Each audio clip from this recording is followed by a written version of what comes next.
Baru saja kehilangan ponselnya, pria di Cipete Utara, Kebayoran Baru, Jakarta Selatan ini justru babak belur dihajar massa karena warga mengira korban adalah pelakunya. Korban mulanya berteriak meminta pertolongan warga untuk dibantu, namun hal ini malah berujung kesalahpahaman. Ada dugaan bahwa penyebab korban dihajar massa karena dirinya memiliki tato. Dikutip dari Tribun Jakarta, kejadian naas ini menimpa Rido di Jalan Haji Jian 2B, Kelurahan Cipete Utara, Kebayoran Baru, Jakarta Selatan pada Selasa 25 Juli siang. Peristiwa bermula saat Rido diminta bosnya untuk membeli makanan di sebuah warteg di Jalan Haji Jian Raya. Saat menuju warteg, Rido bertemu dua pelaku komplotan yang mengincar ponselnya. Kala itu Rido dituduh telah mencuri ponsel milik rekan pelaku. Meski mengelak, pria tersebut akhirnya kalah argumen. Rido kemudian diminta untuk naik ke motor pelaku dan menunjukkan ponselnya.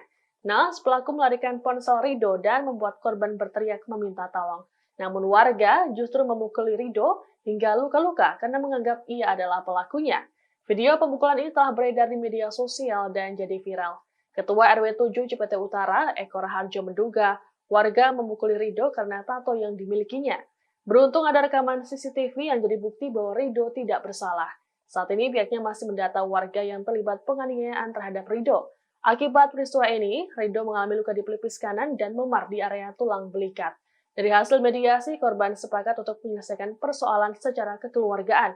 Meski begitu, Rido meminta warga untuk bertanggung jawab atas lukanya dan juga kehidupannya.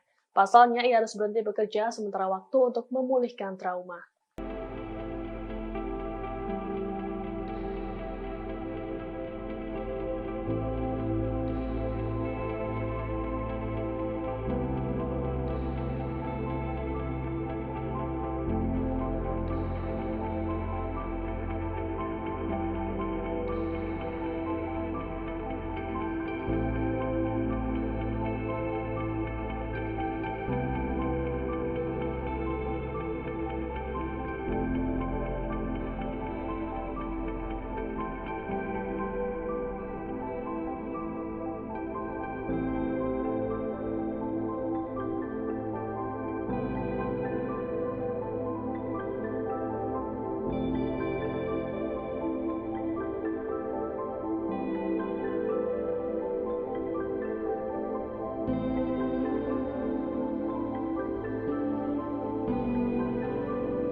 Terima kasih sudah nonton.